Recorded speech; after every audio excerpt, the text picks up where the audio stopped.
Devbhog block की धुराकूट ग्राम में आयोजित जिला स्तरीय समाधान शिविर में कलेक्टर दीपक अग्रवाल ने ग्रामीणों की समस्याओं का समाधान करने का आश्वासन दिया। शिविर में कुल 110 आवेदन प्राप्त हुए हैं, जिनमें 7 शिकायत पत्र भी शामिल थे। जिला स्तरीय समाधान शिविर में विधायक जनक ध्रुव, पूर्व सचिव और विधायक गोवर्धन मांझी तथा पूर्व विधायक डमरूधर पुजारी ने भी अपनी उपस्थिति दर्ज करवाई। कार्यक्रम में स्थानीय जनता की समस्याओं को सुनने और समाधान देने के लिए 27 विभिन्न विभागों के स्टॉल लगाए गए थे। ग्रामीणों ने भूमि विवाद, पेंशन, राशन कार्ड, शिक्षा, स्वास्थ्य, सिंचाई और बिजली से संबंधित समस्याएं कलेक्टर और अधिकारियों के सामने रखी। मौके पर कई समस्याओं का त्वरित समाधान किया, जबकि अन्य मामलों में शीघ्र निपटाने के लिए संबंधित विभागों को निर्देश दिए गए। जो भी आवेदन है उनको विभागों और बांटा गया है। विभाग उसका निराकरण अभी देखेंगे कौन कौन सा मौके पर हो सकता है, कौन कौन सा बाद में निराकरण हो सकता है, क्योंकि कुछ जो है तत्कालिक निराकरण हो सकते हैं। कुछ आवेदन ऐसे होते हैं जिनका तत्काल, आपको मान लीजिए किसी ने पीएम आवास के लिए मांगा है, तो पीएम आवास में देखना पड़ेगा उसका नाम है कि नहीं है। यदि है तो हो सकता है सेंक्शन हो गया हो, या सेंक्शन नहीं हुआ हो तो हो सकता है सेंक्शन होने वाला हो। तो ये सब चीज़ें, कुछ आवेदन जो है तत्काल निराकरण हो सकते हैं, कुछ आवेदन जो है समय लगता है।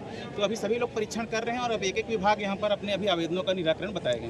जनप्रतिनिधि जिस प्रकार सर अभी आरोप लगाया मुद्दे को लेकर जो बातें रखी है, उसकी आपकी क्या प्रतिक्रिया है? देखिए, मैंने जो भी कहना था मैंने मंच पे कह दिया है। आप लोगों ने सभी ने उसको सुन लिया है, ठीक है सर। मैं अभी क्या है कि किसानों का सबसे बड़ी समस्या है सर, जिसमें से धान खरीदी में कहीं बारदाना का समस्या है। नहीं, देखिए, बारदाने का शुरू में समस्या था, कुछ समय नंबर में सर, मेरी बात सुनिए, उस समय मिलर जो हड़ताल में थे। मिलर के साथ कुछ इशू, उनके जो मिलर एग्रीमेंट के संबंध में शासन से उनकी बातचीत चल रही थी, वो निराकरण हो गया है और हमारे यहाँ सभी जगहों पर धान बारदाना पहुँच गया है। मिलर की जो हड़ताल जो है खत्म हो चुकी है।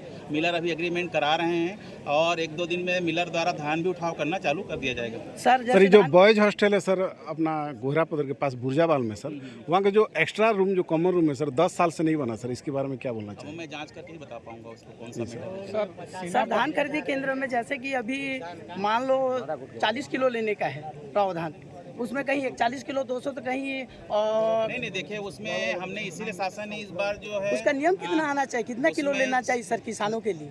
देखिए, उसमें 40 किलो 500 का है नियम, है ना जी। 40 किलो धान है, 500 ग्राम बोरे का रहता है। और शासन ने इसलिए इस बार जो है मैनुअल कांटे की जगह अपना वो क्या डिजिटल कांटे के लिए यूज करने का निर्देश दिया है। तो हमारे यहाँ सभी जगह डिजिटल कांटे का यूज हो रहा है। उसमें तो इस टाइप से कोई कांटा नहीं मार सकता है ना जी सर। और एक बात, जैसे हेमालों के लिए, जैसे मान लो देवभोग ब्लॉक और अमली पदक वो अपनी समिति हमालों का जो रेट है नहीं सर, ये अपने लेवल पर तय करती है।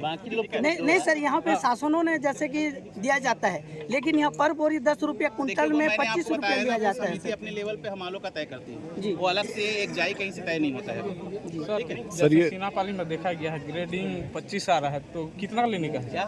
ग्रेडिंग 25 आ रहा है, धान का ग्रेडिंग 25 आ रहा है सर, जहाँ 17 में लेने का है, लेकिन 25। देखिए, वो अधिकतम 17 होना चाहिए मिनिमम। मतलब जो आपका नमी है जो है 17 से यदि अधिकतम होगा तो किसान को वापस ले जाए, सुखा के लेके आए वो, है ना। लेकिन वहाँ लिया जा रहा है कि 25.7 आ रहा है। हमारे पास ऐसी शिकायत नहीं आएगी। शिकायत आएगी तो हम जांच करेंगे उसमें। और उड़ीसा का धान ज्यादा आ रहा है सर, उसमें जैसे चेक पोस्ट इतना बनाया गया है, फिर भी जैसे धान तस्कर उड़ीसा से लाया जा रहा है सर। बनाया गया है, कार्रवाई भी हुई है। टोटल हमारे जिले में लगभग 13 गाड़ी जब्त। विधायक जनक ध्रुव ने कहा कि जिला प्रशासन द्वारा इस प्रकार के शिविर आयोजित करना सराहनीय है, जिससे आम जनता की समस्याओं का समाधान उनके द्वार पर किया जा सके।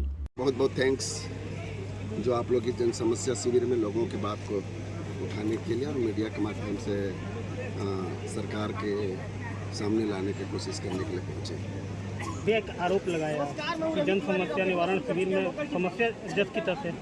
निश्चित रूप से मैं पिछले 1 साल से देख रहा हूँ, विभिन्न जन समस्या शिविर में गया हूँ। उसके बाद भी चाहे टीएल की बात हो, हर मंगलवार को टीएल की बैठक होती है। मैंने जो भी बात मंच में बोला सच्चाई है उसमें। और जिस प्रकार से विभिन्न विभागों द्वारा अपने विभाग के ढेर सारी योजना है उसको उपलब्धि बताते हैं और उपलब्धि का अंतिम छोर के लोगों का इम्प्लीमेंट नहीं होता। तो मैं चाह रहा हूँ कि जो जन समस्या शिविर के माध्यम से जो बात बताई जाती है विभिन्न विभागों की उपलब्धि के बारे में, और अंतिम छोर के लोगों को जो बात जो पहुंचनी चाहिए, उनकी योजनाओं का लाभ मिलना चाहिए, वो शायद नहीं मिल पा रहा है। और इसी कारण मैं आज के इस जन समस्या शिविर में विभिन्न शिविर में भी गया हूँ।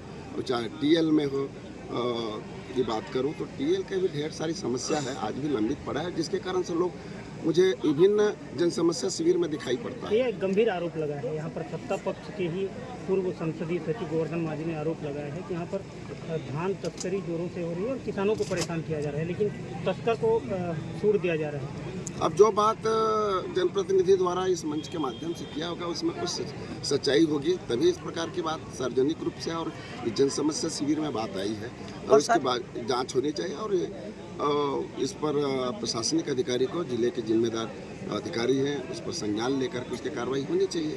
और बारदाना की कमी पाई जा रही, जैसे नंबर में पुराना बारदाना नहीं मिल रहा है, किसानों को परेशान है सर। और धान ने शासन ने 40 किलो की जगह एक 40 किलो, कहीं 200 ग्राम तो कहीं 500 ग्राम, इसके बारे में आप क्या कहना चाहते हैं सर? इस प्रकार की अगर शिकायत आती है तो निश्चित रूप से उस पर संज्ञान लेकर के लोगों के ऊपर जो जिम्मेदार वहाँ के कर्मचारी हैं उसके ऊपर कार्रवाई होनी चाहिए और हमारे पास इस प्रकार की कार्रवाई की तो निश्चित रूप से आप लोगों के माध्यम से उस समस्या का निदान करने की कोशिश करेंगे। शिविर में पहुंचे ग्रामीणों ने जिला प्रशासन और कलेक्टर के प्रयासों की सराहना की। उन्होंने कहा कि ऐसे शिविर से उन्हें अपनी समस्याओं को सीधे अधिकारियों और जनप्रतिनिधियों तक पहुंचाने का मौका मिलता है।